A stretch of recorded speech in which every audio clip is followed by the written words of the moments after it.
Dual SIM features have been spilling over from the low end to the mid-range and the high end over the last few years.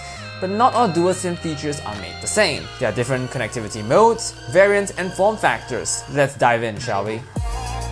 In terms of connectivity variants, the oldest one is the first SIM being the highest mode that the phone will support, so it's either 4G or 3G, and the secondary SIM being 2G only. This option's biggest issue is with modern networks, where 2G networks are being actively discontinued or have already been discontinued. Singapore, Thailand, Korea, Japan, Australia, and even some parts of the US have already discontinued their 2G networks. You find this mode in really low-end phones or older phones. These days, most phones have opted for more modern solutions, such as dual 3G or dual 4G. Dual 3G is the response to the discontinuation of 2G networks, where both SIMs at least support 3G at the same time. Even better is dual 4G, which, as the name suggests, allows both SIM cards to be connected to a 4G network at the same time.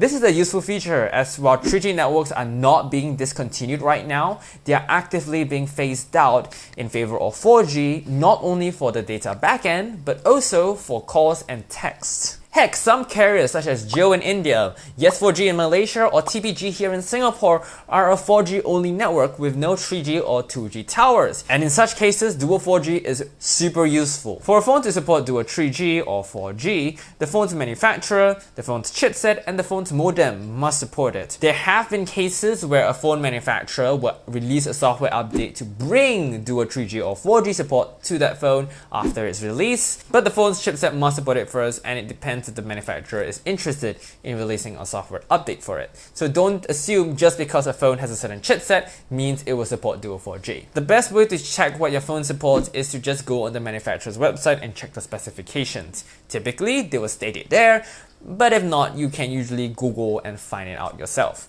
Secondly, dual SIM devices have different modes: passive, active, and standby. Passive is the oldest one of the bunch, where one SIM, and only one SIM, is allowed to be active at the time, and the other SIM card is deactivated. So for example, in a dual SIM passive phone, if SIM 1 is currently active, it can receive calls, texts, and everything, but SIM 2 will not be able to do anything. And then on the phone, you can swap the SIM cards. If SIM 2 is active, SIM 2 can receive calls, receive texts, but SIM 1 can't do any of that. Think of it like physically replacing a SIM card, except the phone does it for you, or a railway track where you have to manually switch between two different tracks. Fun fact, in the olden days, there were actually passive dual SIM adapters that you could buy that, when inserted into a single SIM slot, will basically convert it into a dual SIM passive slot. You could dial a number which would tell the adapter to swap between SIM 1 and SIM 2. Active is the other kind of dual SIM, where the phone itself will come with two transmitters, one for each SIM card, which basically allows both SIM cards to be used at once. This means that you can receive calls and texts when your phone is standby at the same time, and because there are two transmitters, you can actually be on a call on SIM 1 and have a call come in on SIM 2 and the phone still understand that that is happening. How you will answer that call is another question, but it's possible with a dual active phone. Active dual SIM though has been largely discontinued due to the cost, battery, and space constraints of probably having two transmitters, while you can do largely of the same thing with one transmitter using standby dual SIM. Standby allows one transmitter to do double duty using something called time multiplexing, which allows each SIM card to individually take different cycles to talk to their respective towers. And from an end user perspective, there is not much difference at all. The only major difference is that when you're on a call on SIM 1, you can't receive any calls on SIM 2. But that's not a huge deal, as carriers can still have missed call notification text messages to let you know that someone called. As such, it is actively being used today. It's also really hard to tell if a phone is active or standby dual SIM, as manufacturers will typically not state so, and the only way is to test yourself. When it comes to dual SIM devices, there are different kinds of form factors as well. There's the typical dual SIM system or slot, where each slot is designed to only hold a SIM card. In dual 3G or 4G or 3G plus 2G phones, each SIM card is usually marked with a certain number or an icon or symbol to show which SIM slot allows the highest mode and which SIM slot is either in 3G or 2G mode. Then there's the hybrid SIM slot, where one side either holds a nano or micro SIM and then the other either holds a nano SIM or a micro SD card slot.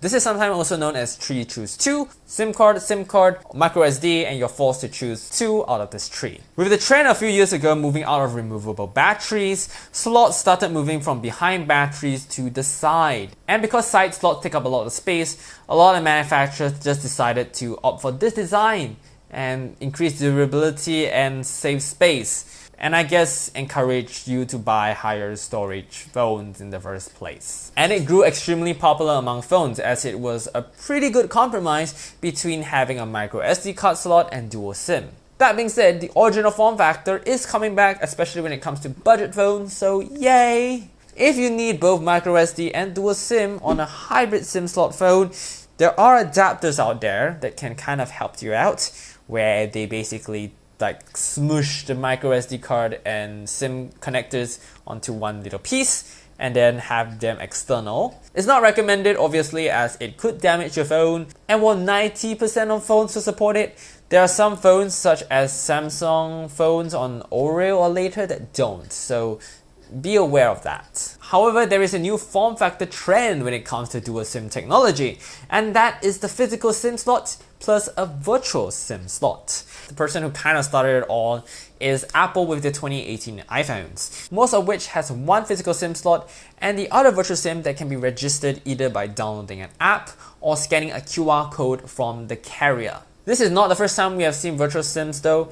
Xiaomi has done such things before in the past, but they have only used it for roaming features when overseas. And Apple hasn't universally implemented this among all their iPhones yet. For the 2018 iPhones, the versions sold in China actually have a real dual SIM slot, and it doesn't take up much more space, if any, than the typical SIM slot, so there is that. But thank you guys so much for watching this video. I hope you learned something from it. If you liked the video, give it a thumbs up, that helps me a lot. And if you like watching videos about tech, phones and stuff like that, and more content like this, feel free to subscribe down there, it's free. And have a great day. See ya.